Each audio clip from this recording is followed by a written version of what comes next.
Hello, and welcome to week 2 of Business Management and Agricultural Enterprises. This is going to be our lecture for this week. It's going to be a little long, so I'll just kind of compress it all together, but let's go ahead and hop right in.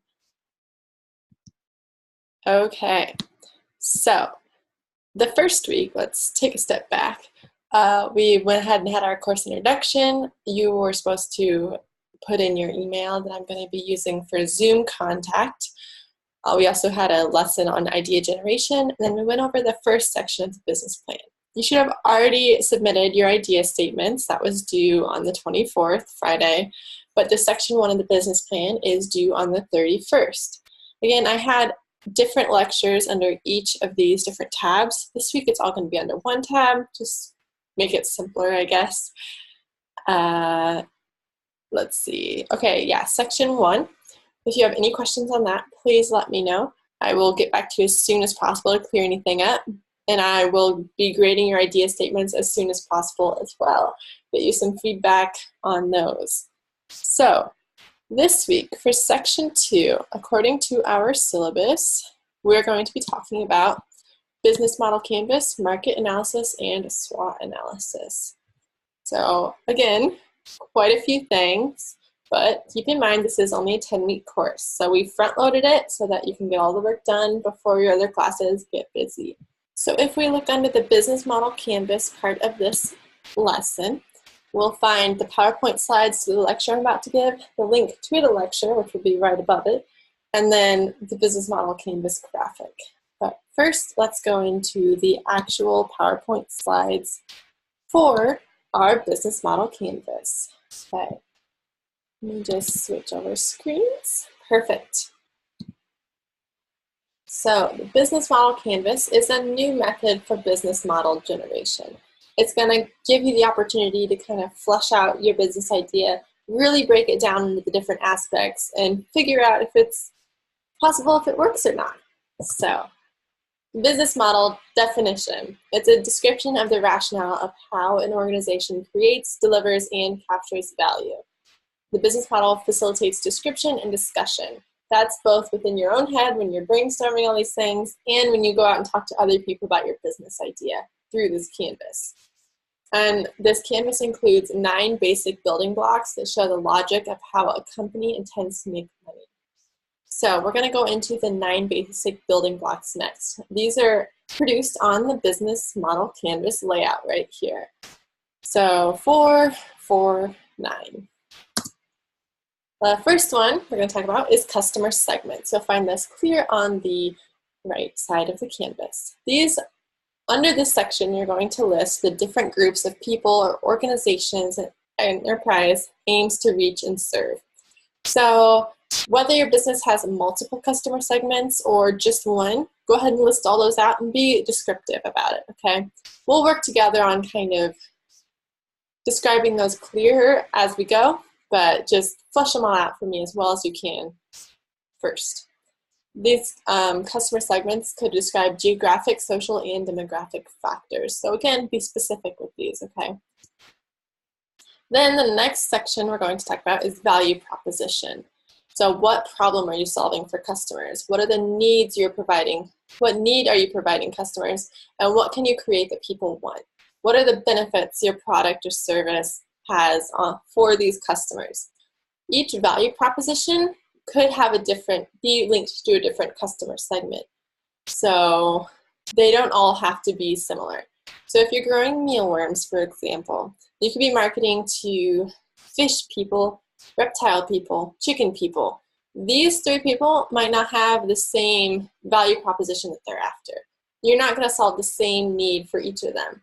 So for the chickens, you might need darker yolks. That's what you're after there.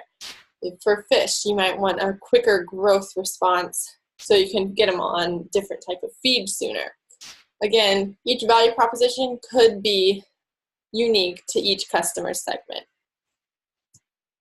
So this section is found right in the middle of the canvas, and it describes the bundle of products and services that create value for a specific customer segment. So again, the reasons why customers turn to one company over another.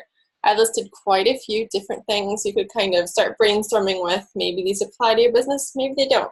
maybe you can think of a lot of new, better ones too. So some of these could be newness to the product, performance, customization, design, brand or status, price, risk reduction, or convenience. Okay. So channels, again, found right here on the canvas. These are different phases through which you're going to reach and build a relationship with your customers, okay? So customer awareness. How are they going to become aware of you as a business owner, what you're doing? How are you going to reach them? Purchase. How are they going to buy your product or service? And how are you going to then deliver on either shipping it to them or performing the service or having them pick it up in the store, et cetera, okay? And then finally, post-purchase customer support. Will you have any? Will you need any? Is this important for your business? How will you go through the channels to do that? So different channel types. You need to find the right mix to reach the customers you're targeting, okay? So this could include a sales force for you to purchase and have post-customer support. It could be web sales. It could be that you own actual brick and mortar stores around the area, the region, the country. You could have partner stores. You could be a wholesaler, or you could just focus on mobile device purchases through mobile devices. So customer relationships, found right here on the canvas. This kind of relates to channels, but how do you get, keep, and serve customers? What are you going to do with your customer service? Customer relationships is going to set you apart, be different, and then also help your business grow. Because after all, customers are super important for your business success. Your revenue streams moving forward. Cash a company generates from each customer segment. So for what value is each customer segment willing to pay? What exactly are they paying you for? That's kind of what this section is about. How is the customer paying you for this product or service also needs to be included. Does this include credit cards, checks? Are they going to have sort of a billing service that you can use, or charging, any of that kind of thing? So next, key resources. What are the most important and or expensive resources to make the business model and your business idea work? Can be either physical, financial, intellectual, or human resources. So just think of this in a very broad sense, okay? Is it land that you're needing if you're going to do a farm? Is it human, you need a great accountant to get this business off the ground? Stuff like that, okay? Think outside the box on this one. Key activities. What are the most important things a company must do to make this business model work? Make your business, your startup, a success. So this could be making something or using something, problem solving, moving something, all these different things. So in farming, it could be planting, weeding, fertilizing, harvesting, all of the things. Okay? Those are your key activities in that. Take that kind of tidbit of knowledge and apply it to your business idea. Key partnerships. Who is in the network of suppliers and partners that will make your business idea work? Okay, this creation of alliances. How's this going to optimize your business model, reduce risk, and help you acquire those key resources? So see how this is all kind of linking together? That's important. So this could be external and internal partners, your vendors, your customers, your suppliers, all of the above. And finally, the last square is your cost structure. Onto this square, I know it's going to be a little rough, especially if we just got our business idea, kind of just working it out right now, but I want still some detail in this section about all the costs incurred to operate, okay? So these are the most important, the most expensive, fixed costs, variable costs. I want some detail here, okay? I don't necessarily need exact numbers, but I want a list of stuff. You're thinking about what you're gonna need to pay for to perform this service or build this product and get it to your customers. So the business canvas for your idea. Fill out the following 9 segments on the business model canvas template that I will link in both Canvas and at the end of this PowerPoint slide. Okay, so again, the customer segments, value propositions, channels, customer relationships, revenue streams, key resources, key activities, key partnerships, and cost structure. It's a lot, but it'll really help you think through your idea more thoroughly. Also, with your business canvas, I want you to write a sentence or two of what you believe the reaction will be when you share it to people, okay? When you go out and share these 9 segments, tell them a little bit about your business idea, what do you think their reaction is going to be? And the reason I'm having you write that out is because you're going to visit with at least 30 people asking them about each section of your business model canvas, okay? I want you to get feedback on your idea. So, again, at least 30. So after the interviews, decide whether what you wrote on your canvas is correct or whether it needs to be changed. And there should be some changes. Like if you talk to 30 people, there should be at least a couple of those to give you some great feedback that you could add to or change certain things in your canvas to make it better and more convincing of a business idea. So you're going to go ahead and make those necessary changes, but keep your original entries. And the way you're going to do that is keep your original canvas all in black, but put the text that you're adding or changing in red, okay? That way I'll be able to see that you did get something from your interviews, that you did do the interviews, and you can see your progress as well. And then you're going to write a new statement about your idea if necessary, okay? In this assignment, you're going to include the business model canvas with your original ideas, again, all in black, any revisions on the canvas from your interviews made in a different color. I prefer red, but just don't make it yellow because then I won't be able to read it. And then you're going to submit it on Canvas, okay? I also want that hypothesis of what the interviews, what you think you'll get from the interviews. I want that included as well. And then you're also going to get this template. I'm going to put that in there. And you can just go ahead and list out the different thoughts you have under each segment of the business model canvas. Okay? Awesome. Up, we are going to go over to our actual assignment tab where you will submit this assignment. Again, it's due on the 7th, so not this Friday, but the next Friday. It's going to be worth 20 points, okay? And again, those requirements at the end of the PowerPoint, the original canvas, the revisions, the hypothesis, those are all due, okay, in this assignment. So next up, let's talk about the next section of our lecture, which is going to be marketing your business idea.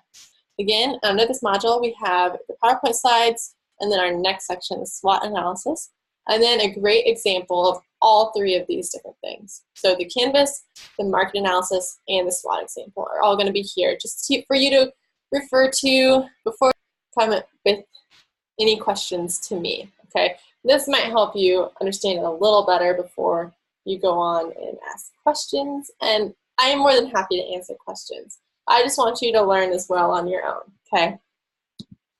So let's go into our marketing part of this lecture, okay? So this is the market analysis part. This is also due on the 7th. So in your market analysis, you're going to be discussing growth trends in your industry for your business idea, the characteristics and needs of the target market you're after with your business idea, the competitive environment you've analyzed, and then your market acceptance you anticipate, okay? So growth trends first. These are the driving forces of the industry that you're interested in. So if you're gonna go do something in agriculture, obviously your industry is agriculture. How's that industry growing or failing right now, okay?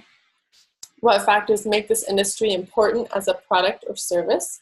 How is the industry observed by people outside the field? And what are the future opportunities within this field? All of these are things to think about and discuss in the market analysis section of your paper, okay? There's some different links you can go to research growth trends within the respective industry you're after. And so let's move on to the characteristics and needs of the target market you're after. You need to determine the following of the customer that will be purchasing your product or service. These might not apply to everyone, but I want you to narrow down that target market as much as possible, okay? This will be very helpful in the future when you go out and do customer discovery and when you actually go out and target your customers with your sales. So age, income level, education level, gender, geographic area. Any other factors you want to define or describe for me? Awesome. Okay, the competitive environment. Go ahead and identify the number of competitors you see, whether that's in your region or the area you're serving. And if you say there's none, that's not the right answer. There's always a competitor. If you're selling, let's say, grass-fed bison, and there's no grass-fed bison anywhere in your area, you have no competitors, right? Wrong. Anyone who sells meat or protein would be a competitor in that case, okay? So broaden your, I guess, perspective on who your customer or competitors are, okay? There's always a different competitor for your business. If you sell cut flowers for Valentine's Day, your competitors would be the chocolate people, the stuffed animal people, the movie plates people, okay? Movie plates, theater people. Okay, so with the competitive environment section, identify the number of competitors, the company names of your competitors, the strengths, how long they've been in operation, and the likelihood of more businesses entering the same market like yours. So these are just a lot of different points, again, to write about in this section. Market acceptance. Under this section, you'll interview at least 10 potential customers for their reaction to your business. So this is a small taste of customer discovery. If you're really interested in starting this business seriously, you need to do a lot more than 10 potential customer interviews to determine whether or not it's smart to do that. And if you want to talk more about that later, I'd be more than happy to kind of guide you in that way as well. But I also want you to interview at least 5 people who may not use your product or service to see what their reaction will be, okay? Getting that outside perspective could give you some great feedback as well. And finally, survey potential customers in your target market that will give you feedback about your product or service. So let me break this down one more time for you. I want a face-to-face personal interview with at least 10 potential customers, okay? None of this over the phone stuff or email. Definitely, survey does not count for these 10 potential customer interviews. Again, face-to-face is super important. Next, interview again, face-to-face, 5 people who may or may not use your product or service. Sorry, may not use your product or service. So again, not potential customers. And then survey as many other potential customers as you see fit, okay? The more the merrier. I'm happy with extra work there. So with that, let's go over to here. Again, those PowerPoint slides are linked here that we just went through. And next we're going to go over the SWOT analysis, okay? That link will take you right to this page where I'm going to encourage you to read about it, okay? I could go ahead and lecture you on this, but I think this website does a great job of going ahead and laying it all out there for you, explaining it pretty well. Again, any questions, please feel free to come to me. The basic strengths, weaknesses, opportunities, threats that the SWOT analysis encompasses is not quite what I'm looking for. I'm looking for a little more. So this chart is what you're going to be modeling after, okay? So strengths, weaknesses, opportunities, threats are still listed, but then it dives deeper into what are your opportunities, strength strategies. Use the strengths to take advantage of opportunities. Opportunity, weaknesses, strategies. Overcome weaknesses by taking advantage of opportunities, et cetera, okay? So again, this website does a great job of listing examples and explaining it well for you. So I'll let you do a little bit of independent learning right there. This SWOT analysis is also due on the 7th. So you have the 3 things due on the 7th. The business model canvas with the 30 interviews along with it, and then the revision to it. The market analysis section with the 10 potential customer interviews, 5 non-potential customer interviews and survey, and then the SWOT analysis as well, the extended SWOT analysis, okay? So that sounds like a lot, but you've got 2 weeks to work on it. I'm expecting a lot of great work from all of you. And again, I'm more than happy to answer any more questions. If you want to meet for office hours, discuss anything further, have me answer any questions more face-to-face, more than happy to do that as well. Again, text me, email me, call me. I'll get back to you no matter which method you use. And with that, I just want to leave you with one more reminder. So all of this work is going towards creating your business plan for your idea that you have, okay? So this ending business plan is supposed to be 10 pages long. So each of these sections right now can be more lengthy in description, have more detail in them, so we both can flush through the idea a little better. But going down the road, we're going to really narrow those down into concise statements that really have a lot of impact. So each word matters, okay? When you only have 10 pages to describe your business idea, every section needs to count and be influential when investors read this, basically, okay? So with that, I want to wish you luck this week. Well, you don't need luck. Get out there, do a lot of great work. Again, section 1 is due on Friday. So I'm looking forward to reading your different idea statements and then seeing all those section 1s come in and grading those as well. So have a great week, everyone.